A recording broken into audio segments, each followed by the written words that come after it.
আসসালামু আলাইকুম।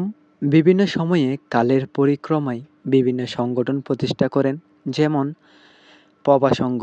এই সংগঠনের প্রতিষ্ঠাতা হলেন মরহুম মোহাম্মদ আবুল কাশেম।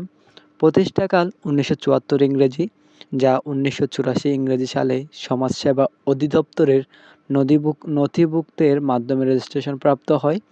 তৎকালীন সময়ের সভাপতি মরহুম আবুল কাশেম, সাধারণ সম্পাদক মরহুম মোহাম্মদ নুরুল আলম, কোষাধ্যক্ষ মোহাম্মদ আবুল খালেক সওদাগর সহ এই সংঘটি পরিচালনা করতেন।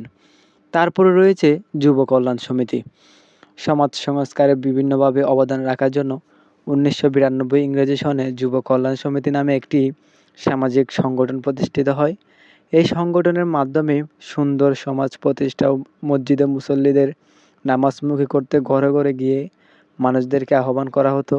সেই সময়ে যাদের ভূমিকা ছিল তা অপরিসীম। তাদের মধ্যে সভাপতি মোহাম্মদ জাফর সওদাগর, সাধারণ সম্পাদক মোহাম্মদ সাবের, অর্থ সম্পাদক মাওলানা মোহাম্মদ আব্দুল করিম, সদস্য হচ্ছে মোহাম্মদ ইসমাইল, ফজলুল হক, আবুল বশর, মোহাম্মদ জসিম, মোহাম্মদ ইদ্রিস প্রমুখ। এই সংগঠনটি তখন অনেক কল্যাণমূলক কাজ করে গিয়েছেন। তারপরে যে সংগঠনটি রয়েছে সেটা হচ্ছে হিলফুল ফুজুল, অর্থাৎ বখতিয়ার ফকির বাড়িতে সকলকে একতাবদ্ধ করা ও চরিত্র গঠনের হাতিয়ার হিসেবে ১৯৯৮ ইংরেজি সনে হিলফুল ফুজুল নামে একটি সামাজিক সংগঠন প্রতিষ্ঠা লাভ করে। সংগঠনটি বিভিন্নভাবে সামাজিক কর্মসূচিতে অংশগ্রহণ, পাড়ার ছেলেদের ধর্মীয় ও সামাজিক শিক্ষা দিতে যথেষ্ট ভূমিকা রেখেছিল।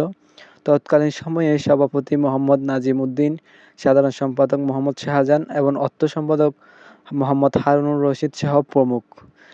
তারা সে সময়ে খুবই সুন্দরভাবে সামাজিক কাজগুলো পরিচালনা যথাযথভাবে করে গিয়েছেন। আসসালামু আলাইকুম।